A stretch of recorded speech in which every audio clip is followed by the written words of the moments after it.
So our next drink would be our Burnt Crème Brulee, one of our signature drink in Cafe 64. So first we'll put milk.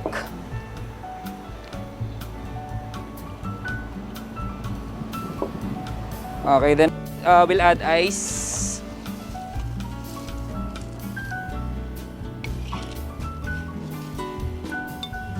So I have here yung freshly pulled espresso na. I'll just put butterscotch sauce, 1 pump of this, and our creme brulee syrup. Tapos we'll just stir it para ma-incorporate ng maayos all the ingredient.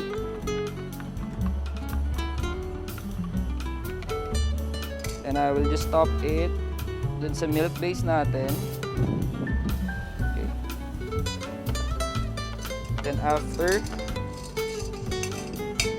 lalagay lang ako ng whipped milk on top.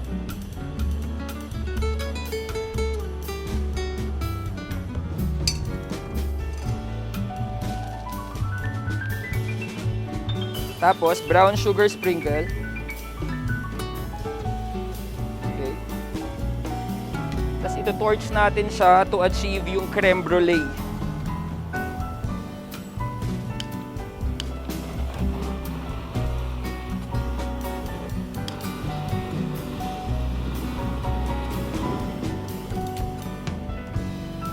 So, this is our burnt creme brulee.